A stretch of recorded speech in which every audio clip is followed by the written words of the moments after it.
सीता के रूप में अपने मृत्यु को हर कर ले जाते हुए कितना प्रसन्न है।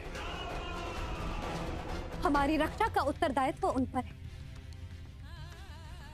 और वो अपना ये उत्तरदायित्व तुम जैसे दुराचारियों का विनाश करके अवश्य पूरा करें। रावण, मैं तेरी मृत्यु बनकर आ रहा हूं। रावण, मृत्यु।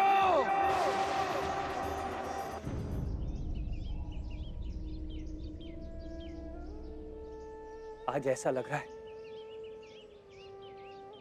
जैसे अपने पिताश्री को मैंने दूसरी बार खोया है। हम इनका अंतिम संस्कार करके ही आगे बढ़ेंगे। परंतु भैया,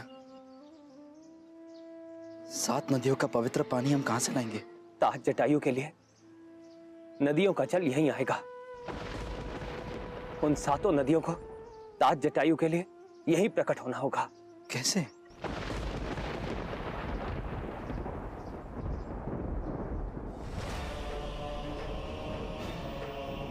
हे गंगा, यमुना, गोदावरी, नर्मदा, सिंधु, कावेरी और सरस्वती, मैं दशरथ पुत्र राम आपका आह्वान करता हूं कि कृपा करके आप यहां प्रकट हो जाए।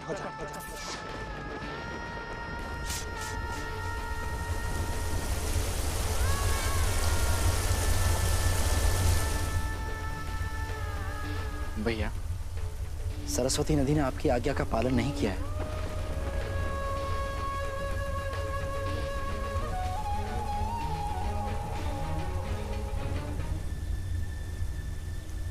हे सरस्वती नदी, यदि तुम इसी समय यहां प्रकट नहीं हुई तो मेरा ये बाण स्वयं तुम्हें बंदी बनाकर यहां ले आएगा। विलंब के लिए क्षमा चाहती हूँ प्रभु।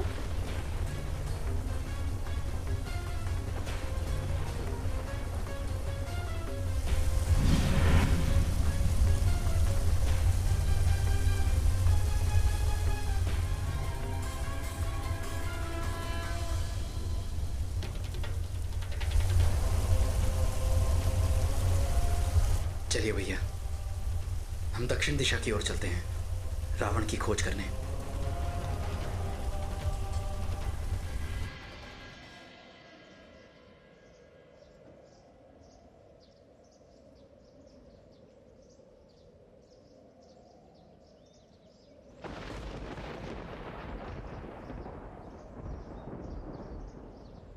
दासी कह रही थी कि तुमने अन्न जल छोड़ दिया है, क्यों?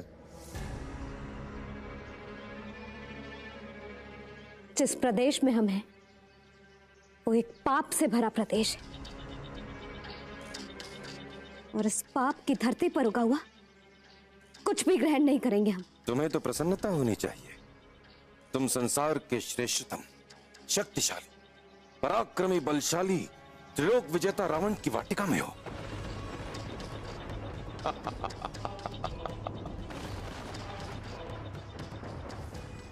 तूने अपने इन पापी हाथों से हमारा स्पर्श किया है। तेरे सर्वनाश के लिए तेरा इतना ही दोष पर्याप्त है। वो धर्मपरायण श्री राम अवश्य ही तुम्हारा और तुम्हारी लंका का विनाश कर देंगे। किस राम की बात कर रही हो? उस वनवासी की जो राज्य से निकाले जाने पर वन में भटकता फिर रहा है? सुंदरी, तुम्हारा जन्म संसार के समस्त सुख भोगने के लिए हुआ है, जो ये लंकेश रावण तुम्हें दे सकता है। हम तुम्हें लंका की महारानी बनाएंगे। तुम हमारी ओर से अपना मन हटा लो रावण, क्योंकि तुम हमारी इच्छा करने के योग्य भी नहीं हो। मिथिलेश कुमारी, हम तुम्हें चाहते हैं, हम तुमसे प्रेम करते हैं। इस प्रेम को अधर्म मत समझो। हम राक्षस हैं।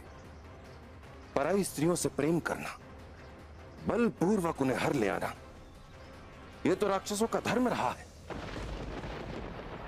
परंतु तुम हमारा विश्वास करो, जब तक तुम हमें स्वीकृति से अपनाओगे नहीं,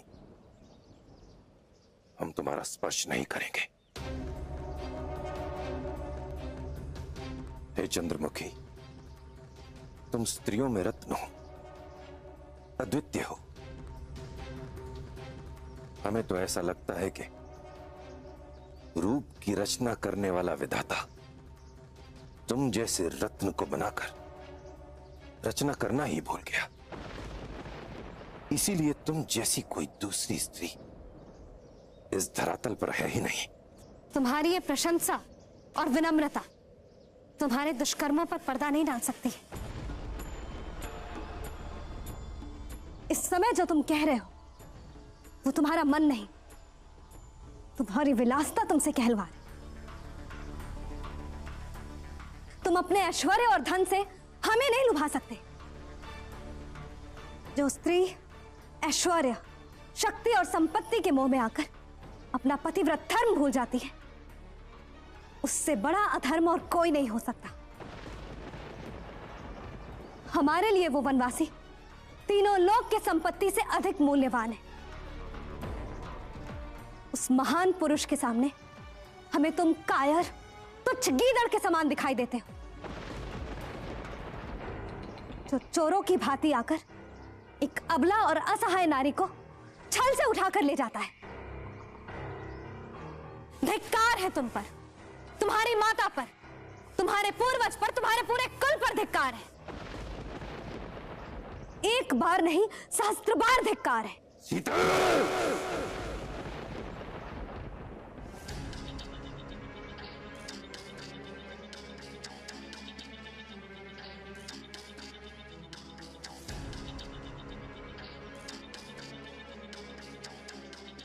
तुम्हारे कठोर वचनों का दंड प्राणदंड होना चाहिए सीते, परंतु हमारा प्रेम हमारे क्रोध को रोक रहा है। हम आज ही तुम्हारे पतिव्रत धर्म के अभिमान को तोड़ देंगे। हम अभी इसी समय तुम्हें लंका की महारानी बनने का सौभाग्य प्रदान करेंगे। सावधान रावण, इस तिनके को पार करने का दुस्साहस मत करना। घास के एक तिनके को शस्त्र बनाकर त्रिलोक विजयी रावण से युद्ध करना चाहती हो? ये तिनका नहीं, ये एक धर्मपरायण स्त्री के शील और सत्यता का अग्निबाण है। यदि हमने अपने कर्म, मन और वचन से अपने पति से अनन्य प्रेम किया है,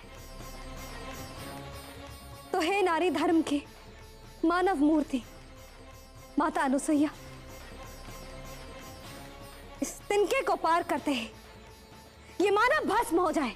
रावण वो पापी नहीं जो तुम्हारे कहने से भस्म हो जाएगा। सीते, आओ हमारे साथ। सावधान रावण, तुमने मेरी पत्नी के साथ बलात्कार किया है। मैं श्राप देता हूं, यदि तुमने किसी स्त्री की इच्छा के विरुद्ध उसका शील भंग किया तो तुम्हारे सरों के टुकड़े टुकड़े हो जाएंगे।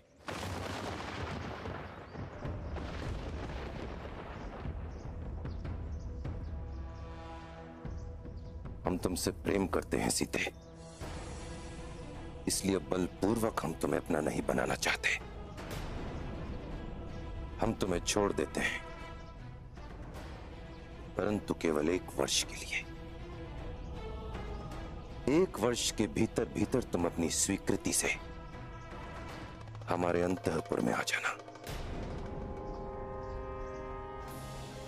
त्रिजटा, जी लंकेश। किसी भी प्रकार तुम सीता का अभिमान तोड़ने का प्रयत्न करो। प्रेम से समझाकर या दंड का भय दिखाकर,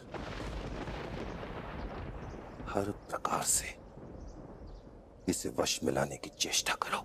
जो आज्ञा लंकेश। परंतु यह भी याद रहे, सीता तुम्हारी होने वाली महारानी है।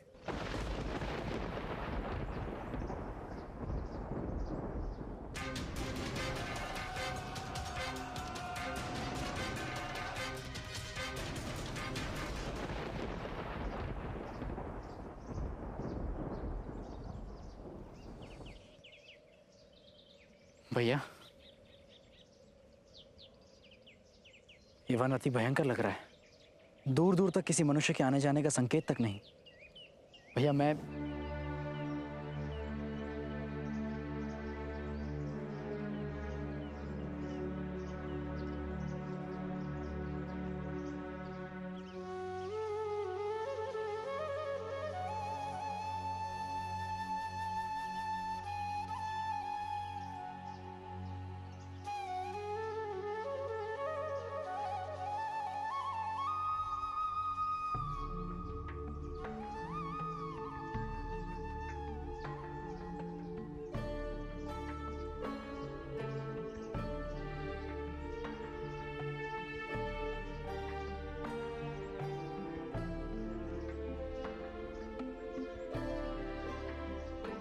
लक्ष्मण,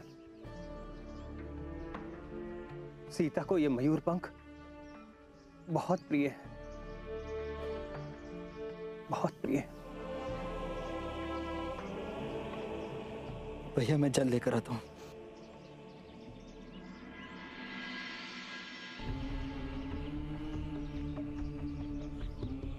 मुझे खेद है सीते कि जब तुम्हें रक्षा के लिए मेरी आवश्यकता थी, उस समय मैं वह तुम्हारे पास नहीं था। मैंने जीवन भर तुम्हारी सुरक्षा का वचन दिया था, परंतु तुम्हारी रक्षा नहीं कर सका। मुझे क्षमा कर दो प्रिय, मुझे क्षमा कर दो।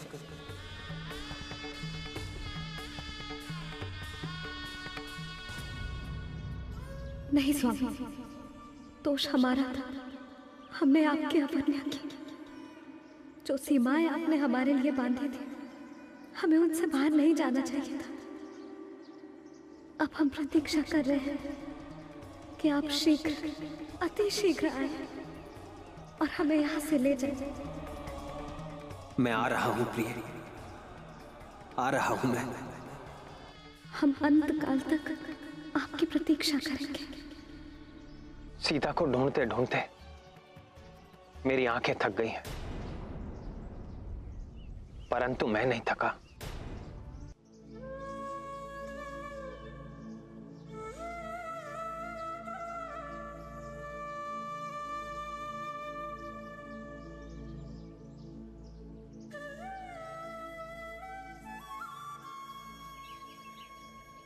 तुम्हारी मनोदशा मैं समझती हूँ देवी सीता,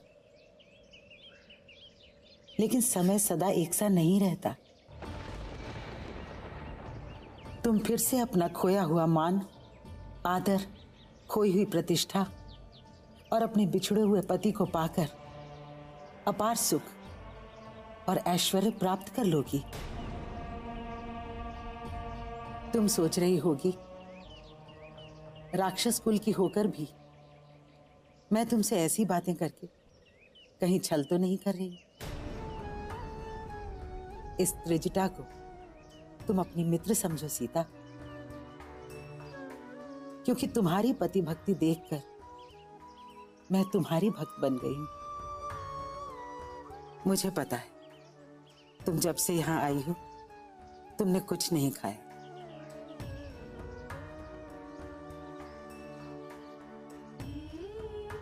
लो, मेरी ममता के नाम पर थोड़ा भोजन कर लो।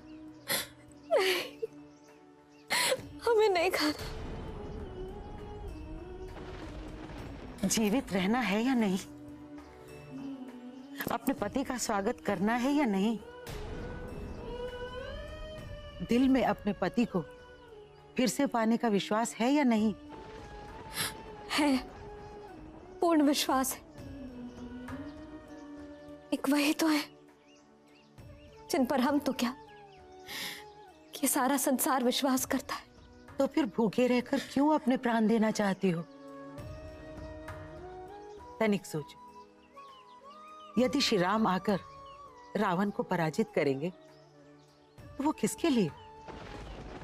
यही ना कि वो फिर से अपनी प्रियतमा को पा सकें। तुम उनका ये लक्ष्य निष्फल बनाना चाहती हो। अपने लिए नहीं तो अपने पति के लिए तुम्हें जीवित रहना होगा, और जीवित रहने के लिए थोड़ा भोजन ग्रहण कर लो। किंतु हम ये भोजन नहीं ग्रहण कर सकते। हमारे स्वामी वहां कंद मूल और फल खाते हैं, तो हम ये राजभोग कैसे ग्रहण कर सकते हैं? स्त्री धर्म का पालन करना तो कोई तुमसे सीखे। कल मैं तुम्हारे लिए कंद मूल का सात्विक भोजन लेकर आऊं। परंतु कहां से? लंका में भी कुछ सात्विक लोग हैं, महाराज विभीषण जैसे नीतिवान। मैं वहीं से तुम्हारे लिए सात्विक भोजन लेकर आऊंगी पुत्री। माता। हाँ पुत्री, मेरी कोई संतान नहीं है। तेरे जैसी आदर्श पुत्री पाकर मैं धन्य हो गई। माता। हाँ पुत्री।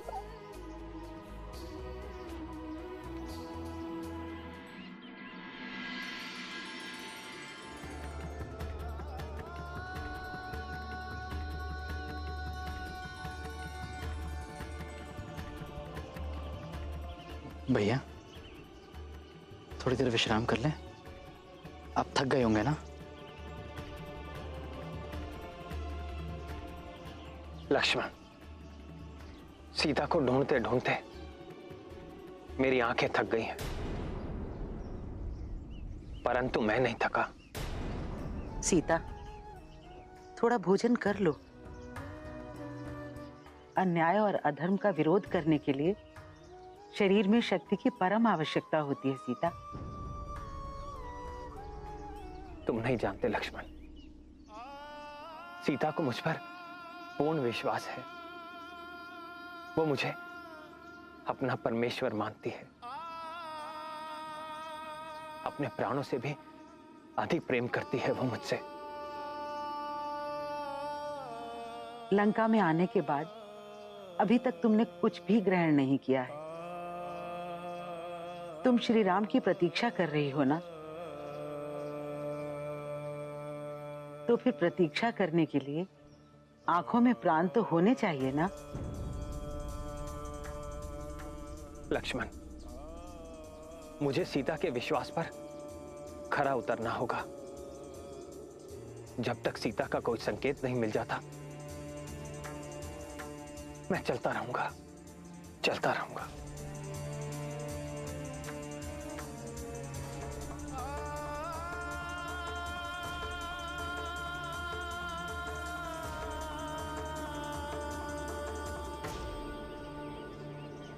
भैया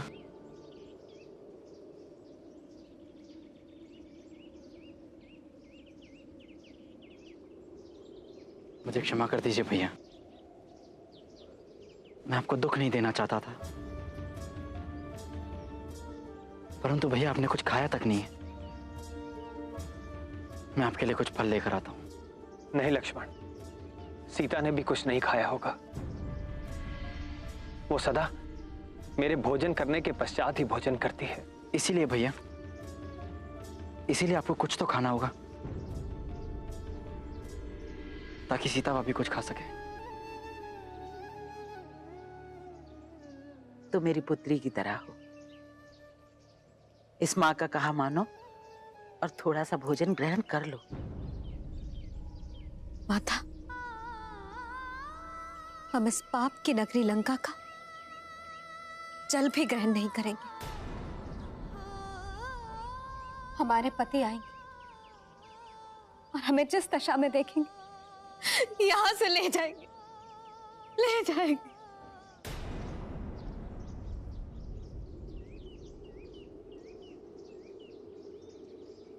हे देवताओं, गंधर्व, यक्ष, किन्नरों, अप्सराओं, मेरी सीता की रक्षा करना।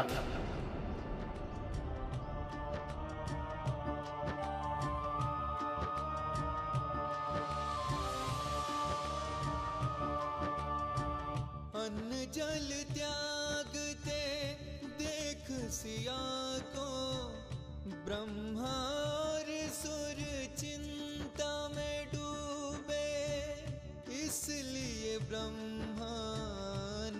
कहा इंद्र से खीर ले जा तुम सीता को दोगे, खाकर जिसको जनक सुता को भूख और प्यास पुनः न लागे, निद्रा देवी को संग भेजा, दोनों से आखी ओर चले।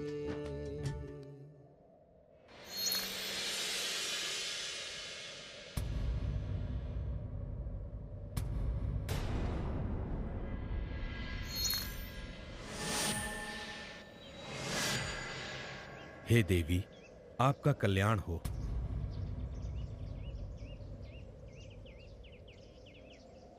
कौन हो तुम? मैं इंद्र हूं, देवताओं का राजा। वो दुष्ट रावण क्या समझता है कि वो अपनी माया से किसी को भी इंद्र का रूप देकर भेजेगा और हम उसे सत्य मान लेंगे? चले जाओ यहां से, चले जाओ। हे देवी, मैं सत्य में देवेंद्र हूं, रावण का कोई मायावी अनुचर नहीं हूं। साक्षात परमपिता ब्रह्मा जी ने मुझे आपकी सहायता करने भेजा है। मेरे ही आदेश से निद्रा देवी ने इन सभी राक्षसियों को मोहित करके निद्राधीन कर दिया है। मैं निवेदन करने आया हूं कि प्रभु श्री राम और सुमित्रा नंदन लक्ष्मण आपको ढूंढते हुए इसी दिशा में आ रहे हैं। स्वयं प्रभु श्री राम ने हमें यह आह्वान किया है कि हम आपको बता दें कि उन्होंने अन्न ग्रहण किया है। देवी जानकी, पितामह के आदेश से मैं आपके लिए यह हविष्यन्न लेकर आया हूं।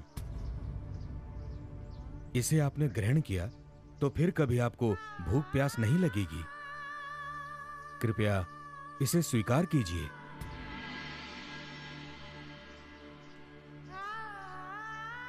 हे देवी, इसे स्वीकार करें।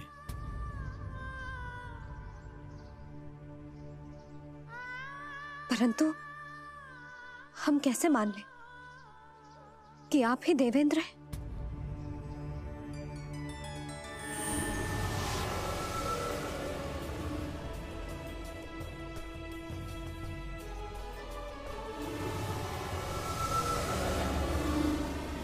हर प्राणी की आध्यात्मिक उन्नति और शक्ति के अनुसार ही उसके शरीर के चारों ओर एक तेज पुंज, एक प्रकाश का क्षेत्र होता है। शक्ति जितनी अधिक होगी, प्रकाश का क्षेत्र उतना ही बड़ा होगा। देवेंद्र,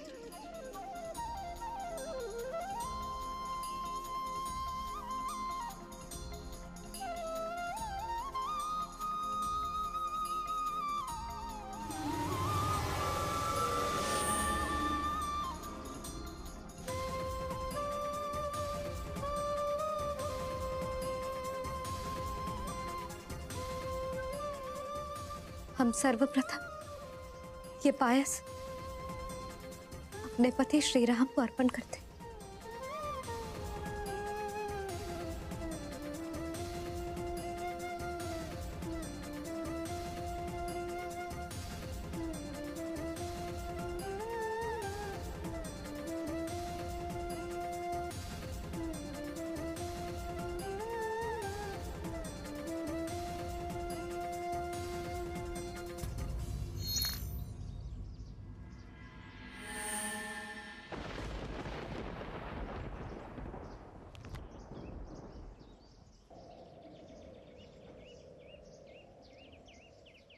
भैया,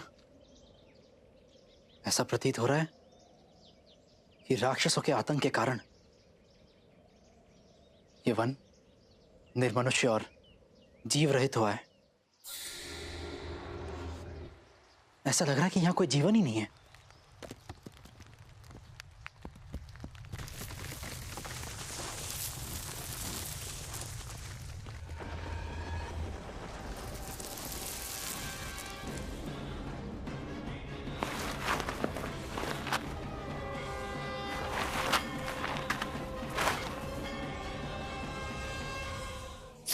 रुक जाओ, कहाँ भाग कर जा रही हो? हमारे पति संकट में, हमें जाने दीजिए। ये सब क्या हो रहा है यहाँ? माता, माता, हमारे पति घोर संकट में। तुम चिंतित ना हो, वो सक्षम और शक्तिशाली हैं, उन्हें कुछ नहीं होगा।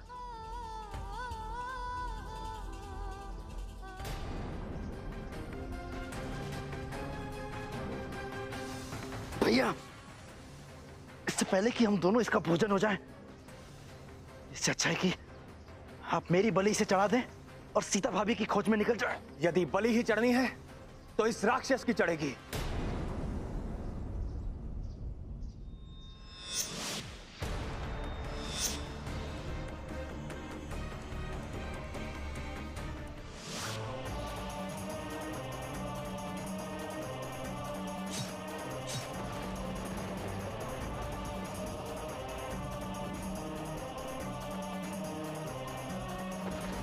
वीरों, तुम दोनों कौन हो?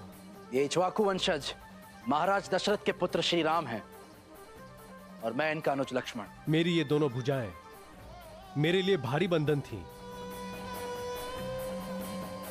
बड़े सौभाग्य की बात है कि इन्हें आपने काट डाला। जब आप दोनों अग्नि के द्वारा मेरा दाह संस्कार कर देंगे, उस समय मैं आपकी सहायता करूंगा। आपको एक अच्छे मित्र का परिचय दूंगा। जो रावण मेरी सीता का अपहरण करके ले गया है, उसकी सूरत से परिचित नहीं हूं। वो कहां रहता है, उसका कैसा प्रभाव है, इससे हम सर्वथा अनभिज्ञ हैं। यदि तुम हमारी सहायता करना चाहते हो तो हमें यह बता दो कि हमारी सीता कहां है और वो दुष्ट रावण उसे कहां ले गया है, तो हम आपके आभारी होंगे। श्री राम, जब तक मेरे इस देह का अंतिम संस्कार नहीं हो जाता, तब तक मुझे अपना दिव्य ज्ञान पुनः प्राप्त नहीं होगा। अतः आप सूर्यास्त से पूर्व मेरा क्षत्रिय विधि के अनुसार दाह संस्कार कर दीजिए।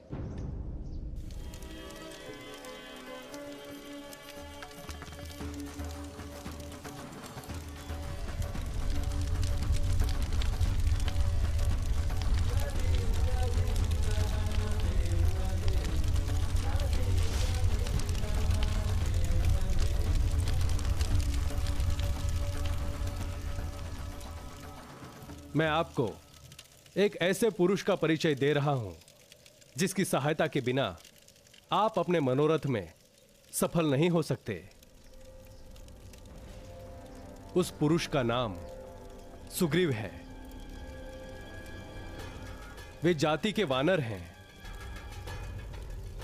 अतः वे सीता की खोज में आपके सहायक होंगे और मित्र भी।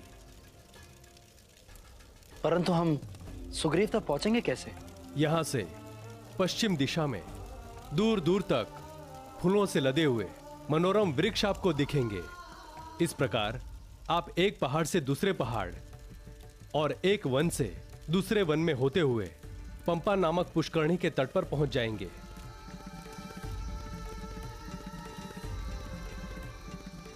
पंपा के सामने ऋष्यमुख नामक पर्वत है। धर्मात्मा सुग्रीव वानरों के साथ उसी गुफा में निवास करते हैं।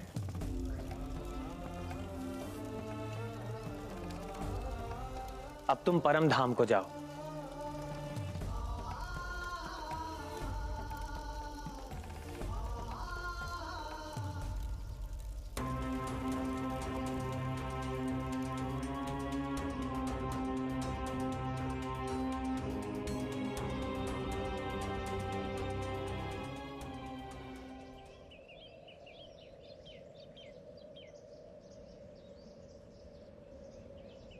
भैया, भैया, हमारा हर कदम हमें ऋषिमुख पर्वत की ओर ले जा रहा है। वो देखिए।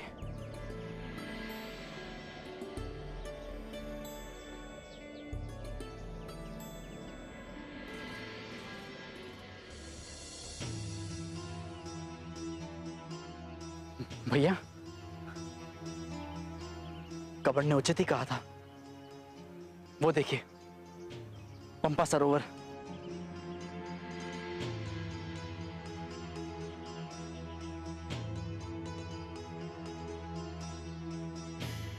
परंतु भैया, वो आश्रम किसका है? वहां कौन रहता होगा?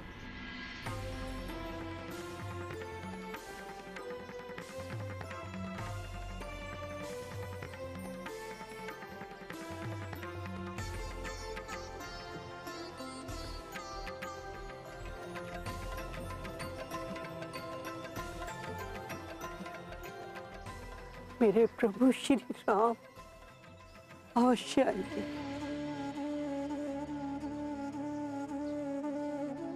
मेरे प्रभु श्री राम मेरे द्वार अवश्य आएंगे।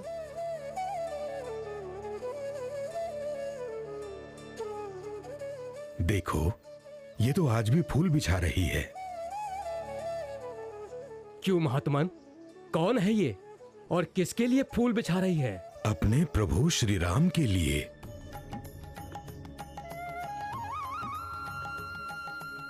अयोध्या नरेश महाराज दशरथ के पुत्र श्री राम यहाँ तुम्हारे इस आश्रम में किस लिए आएंगे? वो आएंगे, अवश्य आएंगे। मेरे गुरु मातंग ऋषि ने बताया है।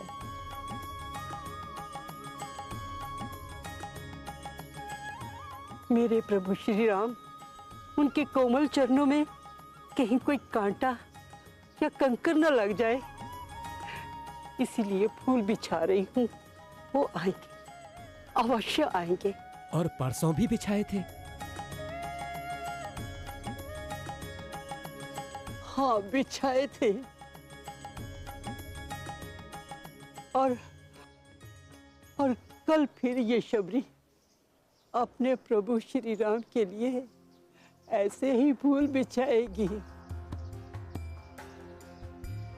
चूंकि इस प्रेम वेवर शबरी को पूर्ण विश्वास है कि इसकी बूढ़ी आंखें प्रभु श्री राम के दर्शन करने के बाद ही बंद होंगी। वो आएंगे, अवश्य आएंगे। मैं आ गया हूँ, मैं आ गया हूँ, मैं आ गया हूँ, मैं आ गया हूँ, मैं आ गया हूँ, मैं आ गया हूँ। प्रभु के आगमन की प्रतीक्षा और मिलन की आस लिए फूलों से मार्ग सजा कर बैठे, व्याकुल मन में प्यास लिए। जो प्रभु आवत शबरी देखा, मारे खुशी के छल के नैना, भाव विभोर प्रभु को निहारत, निकसत नाहि मुख सो बैना। आपकी प्रतीक्षा में मैंने इन आंखों के दीप कब से जला रखे हैं। हे राम, आपकी कृपा से मेरा ये जीवन सफल हो गया प्रभु। मैं धन्य हो गई प्रभु, मैं धन्य हो गई प्रभु, मैं धन्य हो गई, धन्य हो गई।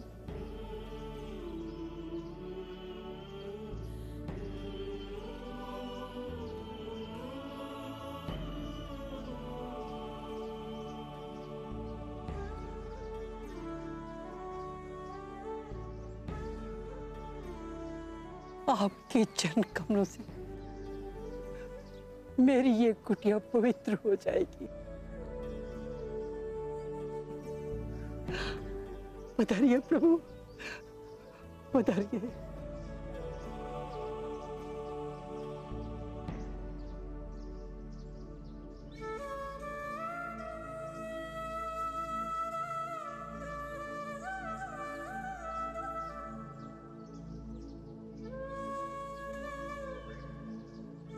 प्रभु, मैं आपके चरण पखारती हूँ। नहीं माता, अब इसकी कोई आवश्यकता नहीं। आपके स्नेह भरे अश्रुओं से मैं पहले ही पवित्र हो गया हूँ। प्रभु, आपको भूख लगी होगी ना? हाँ। मैं अभी फल लेके आती हूँ। फल लेके आती हूँ, फल लेके आती हूँ।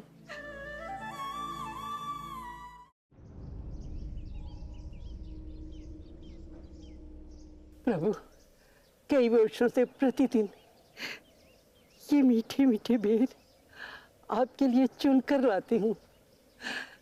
खाइए प्रभु, खाइए।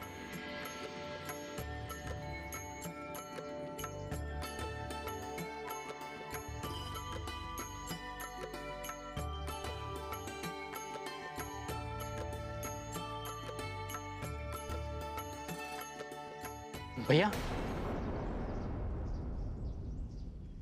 खाओ लक्ष्मण।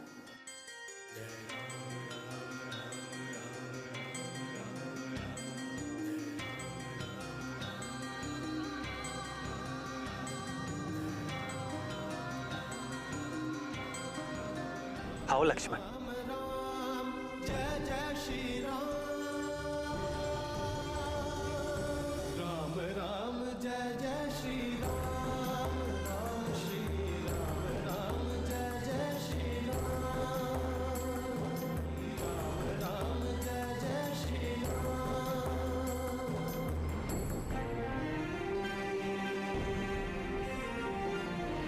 मीठे है ना?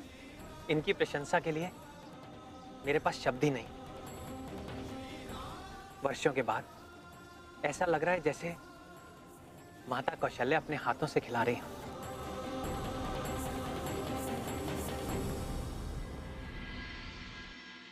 लक्ष्मण, ऐसे मीठे फल तो भगवान को भी वैकुंठ लोक में नहीं मिलते होंगे। ये सब मेरे गुरुदेव महामुनि मतंग की शक्ति के प्रभाव से है। उनके तपोबल के प्रभाव से इस वन के फूल कभी नहीं मुरझाते और फल सदैव स्वादिष्ट रहते। उनको परलोक सिधारे तो वर्षों हो गए, परंतु आज भी जिस वेदी पर बैठकर वो यज्ञ किया करते थे, उसमें आज भी एक दिव्य पुंज प्रलाक्षित है। प्रभु, कितना पवित्र होगा वो स्थान और कितनी भाग्यशाली हैं आप जो ऐसे परम गुरु की सेवा करने का सौभाग्य आपको प्राप्त हुआ। प्रभु, जिन दिनों आपके चित्रकूट में आगमन का पता चला, उन्हीं दिनों मेरे गुरु आश्रम के समस्त मुनियों को साथ लेकर दिव्य विमानों में बैठकर अपने धाम चले गए थे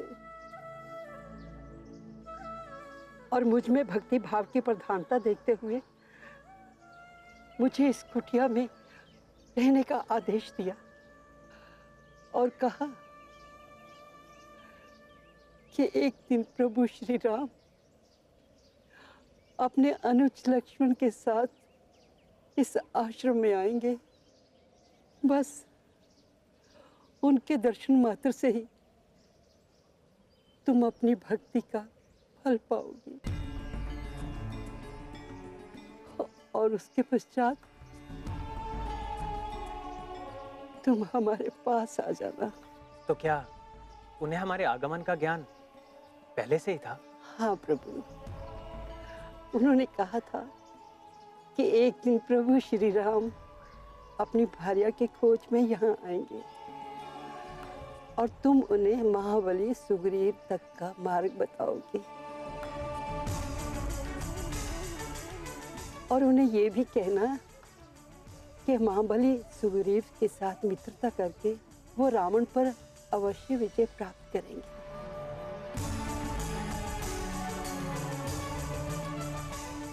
और फिर सीता सहित आनंद पूर्वक अयोध्या जाएंगे। आपने ये समाचार सुनाकर जैसे अपने परम गुरु के साक्षात हमें दर्शन करवा दिए।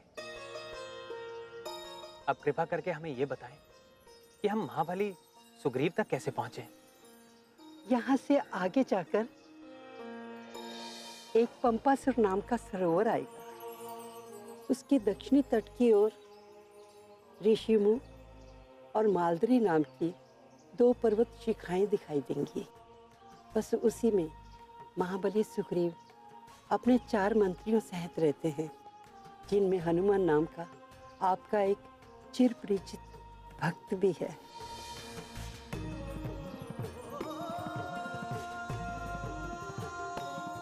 उसकी सहायता से आप महाबली सुग्रीव से भेंट करेंगे और आपके द्वारा उनका एक अविष्ट कार्य भी पूर्ण होगा प्रभु।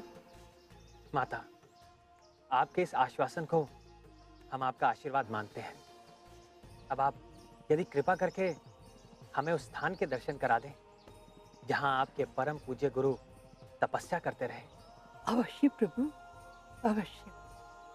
आइए प्रभु, आइए आइए।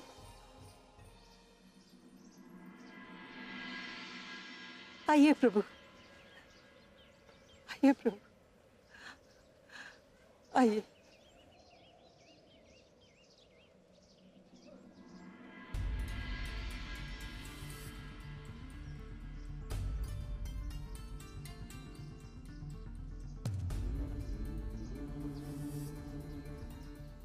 देखो लक्ष्मण, जब मनुष्य स्वार्थ की सीमा को लांघकर परमार्थ की भूमि में तपस्या करता है तो उसकी शक्ति में कितना तेज होता है। जिन ऋषि ने हिंसा के इस प्रदेश में अहिंसा और धर्म की ज्योति जलाई थी, उसका प्रकाश इतने वर्षों में भी कम नहीं हुआ है। माता,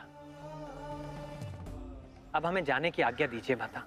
आज्ञा तो उससे पहले आपको मुझे देनी होगी रघुवींद्र, और उससे भी पहले आपको अपनी भक्ति और भक्ति का ज्ञान भी मुझे देना होगा प्रभु।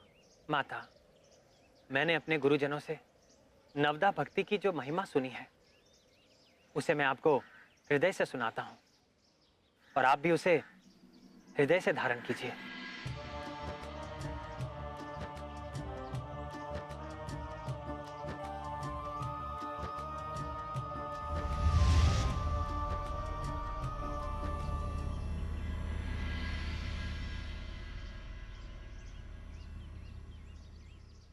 अब मुझे अपने गुरुदेव के पास जाने की आज्ञा दें प्रभु।